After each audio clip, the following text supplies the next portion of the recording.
Welcome back to Where Canaries Walk. Hope you're well. This week we're talking about what went wrong at Watford, and was it all actually that bad? First off, looked pretty good from what some Norwich fans are saying, but where did it all go wrong in the second half? Some fans are blaming the manager for substitutions. Let's see if Tom, James and Killian agree with that point of view. Coming up then this week, we're reviewing that loss, of course, at Vicarage Road. We're talking about the best injury time winner you've ever seen Norwich score. We're also chatting about the World Cup draw. Who do we think we're going to be hearing about from a Norwich point of view, mostly next year in the summer? And we're up to letter I in our A to Z of Norwich City. Join us at the end for that. Delighted to have very talented group of journalists with us who travel up and down the country and across the water, of course, to watch Norwich City. We've got Tom, James, Killian and Matty back with us to give their view on what we learnt at Watford. Killian, that first half was pretty good, wasn't it? Yeah, to be honest with you, I mean, it's as good as I've seen any team play in the Championship this season. That's what I thought. It was a really good, strong performance. So what went wrong then in the second half for you? Well, I think we did tire, and I have to say it, I do think our goalkeeper made a couple of mistakes which cost us, and he has been a hero for a lot of games, but I just don't think it was his best game yesterday. Yeah, and I think that let us down. Yeah, James, your view on it? Yeah, similar to what Killian said. I mean, first half we were brilliant. Never seen that football this year at all. And then I think, yes, obviously keeper made a mistake in the first half, but I actually think, and I'm not going to blame Clement at all, but I think the substitution when Springer went off, I think you asked most people, I'd have put McLean at left back and left the rest as is and probably brought on Jacob Wright. You can't bring on Medic. He's not good enough. We still had enough chances. Makama should have taken the sort of one-on-one to make it 3-2. It just wasn't our day. But I said the biggest thing for me was certainly the fitness aspect. It proved quite. I mean, Schwartau, great game, knackered come the 60th minute. Sargent as well looked shattered late on. So it's unfortunate. We didn't deserve to lose. Promising signs, but again, it was kind of summed up our season a little bit. Yeah. Cheers, both of you. Robert says, such a massive improvement, Matty, on the previous head coach. Far better tempo, such a good press, and all appear so much fitter. We look a proper football team again. Now, I've heard these words before early on in the season. Do you look decent? We're kind of making 10% improvements maybe every week. So the Oxford, barring the Birmingham game, of course, but the Oxford game was better. We obviously got that first win the following Saturday, and we didn't deserve to lose yesterday. As Killian and James have said, we played some good stuff at times, and I think fitness is one of the biggest issues, and I think that combined with injuries, it kind of makes you think one of two things. One, is I think we still have more than enough time to turn it around, but do we? And the second thing for me is that what if this appointment had been made maybe 2 weeks earlier? Because the run of fixtures that we've got now, and I know it's all hindsight, but December could be a bit tricky, especially with the form that Sheffield United are in and a couple of other teams. So yeah, we're getting better, but equally, I have seen other teams starting to pick up, and you just sort of think, if only Clement was appointed sort of 2 or 3 weeks or 2 or 3 games earlier, it might have been slightly more positive than where it is now. But certainly green shoots that are on show. Good. Tom, we missed you last week, we haven't yet celebrated 3 points with you. So I'll just come back. I'll just come back for the doom. Yeah, yeah. No. Well, we thought it was the turning moment, and I think genuinely for a large part of yesterday, thought it was going to continue. The away end was excellent yesterday, and I think it's just individual moments, isn't it? It's individual errors. I mean, for me, the goalkeepers, he's flapped at 2 of them. The first one to stand up and catch the ball, I don't know what he's trying to do, or if you're pushing it anywhere, push it over the bar. You don't, as a former goalkeeper, you don't push it straight back out into danger. I know you're all very surprised. I'm very short, but you don't push it straight back out into danger. You put it literally anywhere other than that. And the second one, he gets a good hand to, and actually should save it. And you can see by his reaction that he knows he should save it. And I don't know. I mean, for his moments of excellence, he also has got a clanger in him. And I wonder whether, that's something that Clement's looking at in the coming weeks. Obviously, it would upset the rhythm of the team, changing the goalkeeper, etc., etc. But I don't know. That for me was 3 points, absolutely lost yesterday. It wasn't that Watford beat us, in my opinion. It was that we lost that game from individual errors and individual moments. And the problem is yes, it's green shoots, and yes, it's optimism, and yes, there's still time to turn it around. But I sort of stood there yesterday at the end, almost like in disbelief, really, because if that's the best that we can put out, and we've still not won a game,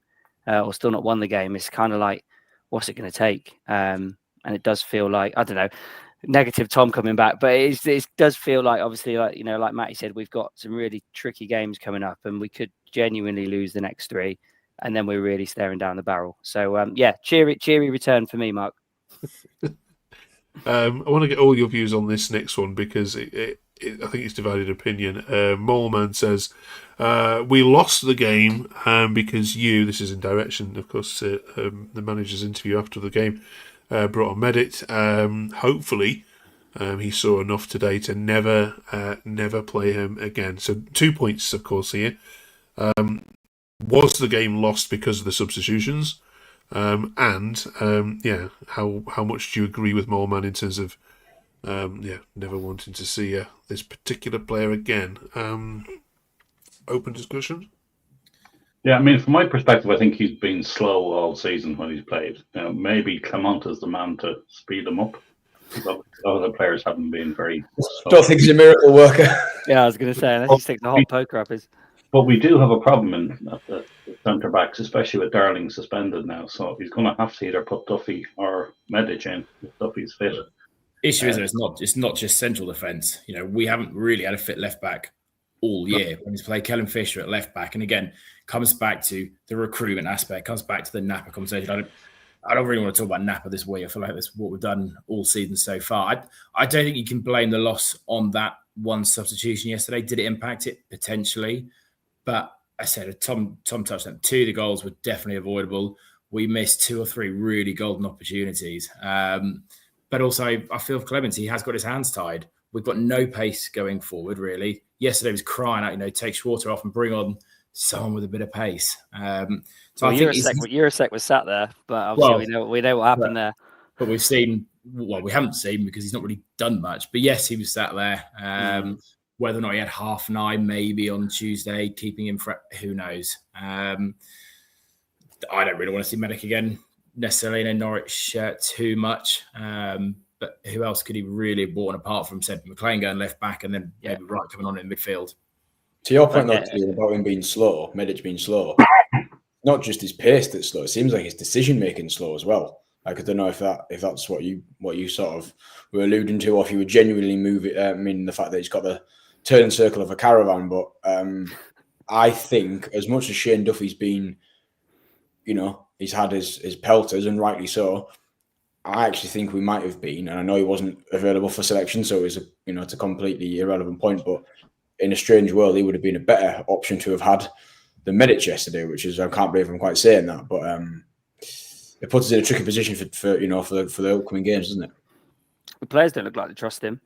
No. When he came on yesterday, obviously, you rule 101 of football, you try not to change your back 4, right? And I think spring it. I mean, again, that's a sorry state of affairs that a guy started a game nearly 3 years later than when he last started one. And he's been in the broom cupboard at the training ground for the last 2.5 years. Like, again, that's another talk about Napa and the recruitment and failings and all the rest of it. But that's another problem that we're having to play someone who I think last played right of a front 3 at left back.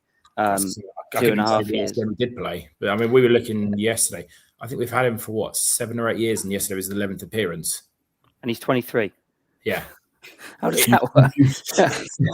But I think he did all right yesterday. He did a good job. He did what he needed to do. Exactly. He did what he needed to do. But again, with all he shouldn't be playing for Norwich, really, as a starting left back. If Tony Springer is the answer, I don't know what the hell the question is. Yeah. Oh, well, yeah. Okay. I just want to ask you where were you all at with looking at the table now? I mean, Swansea played Oxford at the same time just after you played Watford. Do you drive back from Watford hoping for a draw yet in those kind of games? Are we looking and hoping, above us? Are we at that stage yet, Tom?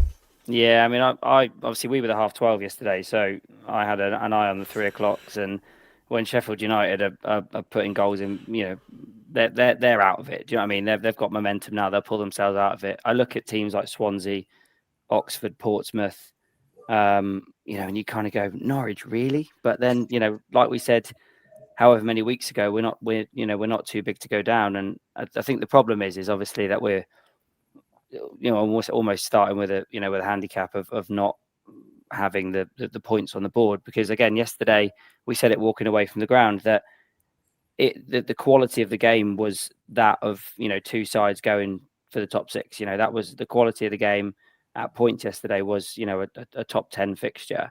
But if Watford lost yesterday, they wouldn't have been too bothered. They've got credit in the bank and points on the board. But like I said, for us, we every game is an opportunity to try and pull ourselves one step closer out of it. I mean, even with a win yesterday, we wouldn't have pulled ourselves out of it, and that's where we're getting to. You touched on earlier, Tom, as well. I think it's a good thing we are obviously showing good signs by playing well, everything.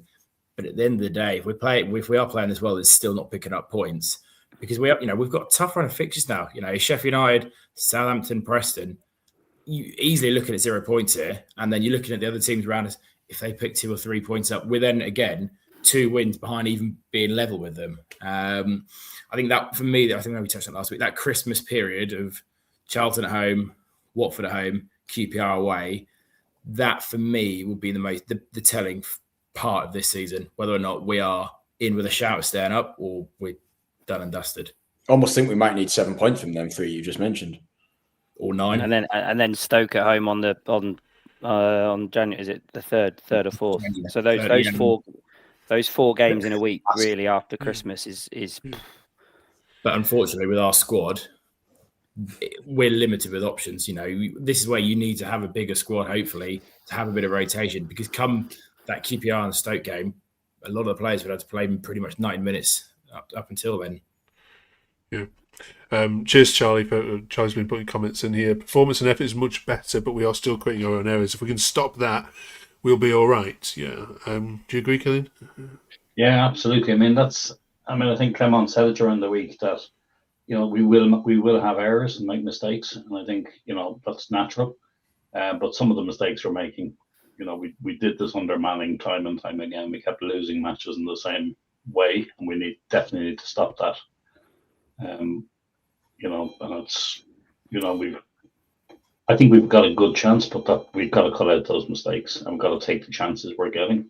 And that will we do look like a completely different. Sorry, Killian. I was going to say we do look like a completely different team. That's the thing. Again, you watch that yesterday and you go, Watford fans must have been sat. My best mate's a Watford fan. He's like, there's no way you guys are in trouble. Watching that, watching the first sort of 45, but second half and again it comes down to fitness issues and everything else. I turned to you, Matty, didn't I? And I said, this is flat. The first 10 minutes of the second half, they were flat. Watford obviously turned up a gear, and we could all see it coming. We could see an equaliser coming. So my concern was, we were stood this. My concern was Watford were always going to have a passage when they were on top of us, but it just didn't feel like there was anyone on the pitch who said, right, lad, just look after the ball for a minute. Yeah, just pass it around. Just take a bit of control. We'll have a bit of pressure against us. That's fine. Let's just take the sting out of it a little bit by passing it. And whether or not there isn't that trust between Medic and Fisher back to Kovacic and all that sort of stuff, because maybe they don't trust each other with the ball skills. But you're right. We could all see it coming. That Watford are always going to score again, and then it's right. We've now got 20 minutes, 25 minutes of just trying to get a result somewhere. Okay. Big games to come then this week. We'll be looking back on them next week. We've got up to the letter I in our A to Z coming at the end of this particular video, which is a really difficult one. So if you can think of any, let us know in the chat. And if you're watching this live, let us know. And they're the best player to play for Norwich that surname begins with letter I. We were blessed last week with H's. We had so many to choose from. And now we're going to be struggling for I. So get to think about it. We can't put winning at Ipswich, can we? In there. We can't have them anywhere near the A to Z of Norwich City. It's also got us thinking about injury time winners because of letter I. Plus, the Championship has seen more 90-minute plus goals so far this season than it has at any other season up to this period. So, what is the best ever 90th minute winner that you've seen Norwich score? It doesn't have to be in the Championship either. It can be in the Cup or in the Premier League, of course, as well. So, get thinking on that one. Anybody want to put one forward that you don't think can be beaten?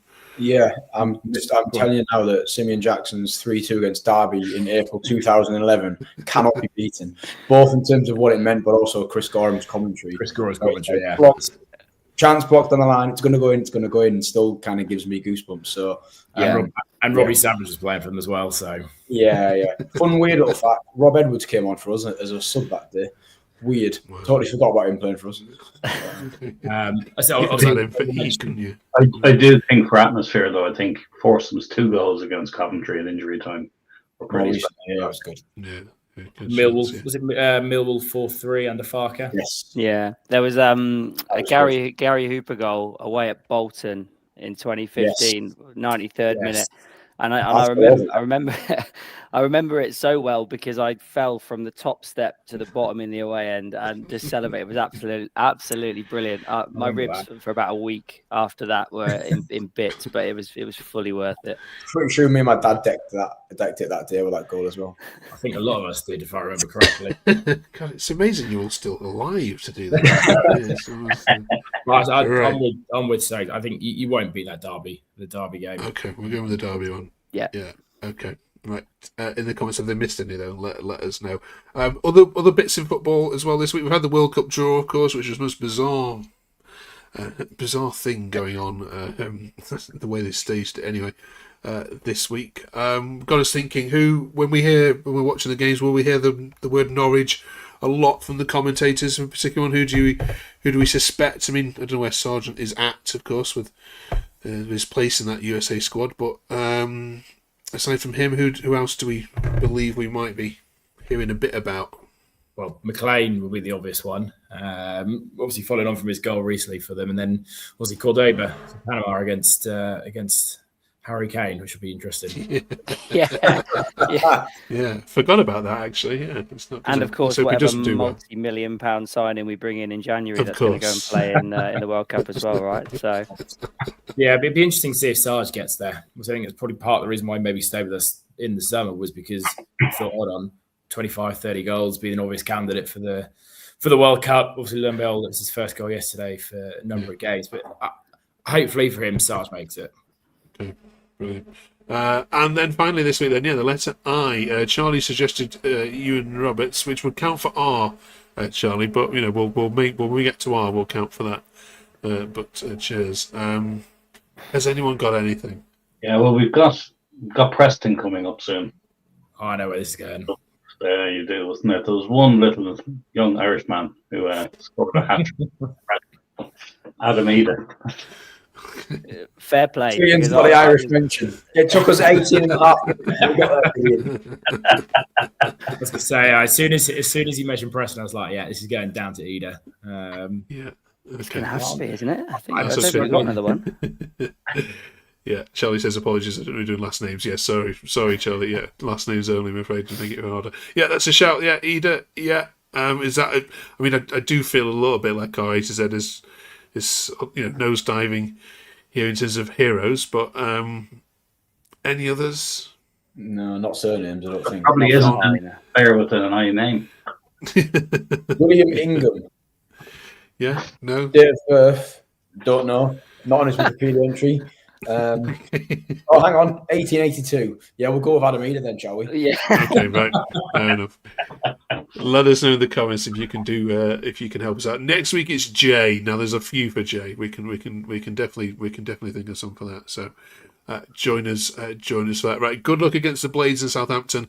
I'm so sorry that you're playing two of the form teams of the league back to back now. It's almost it'd be Norwich to go and beat them. Do you know what I mean? The Norwich that we've watched over the years, it would just be Norwich to go and pick up 4 points this week, and then we sit here smiling next Sunday night. But maybe as well as negative, I'm also deluded.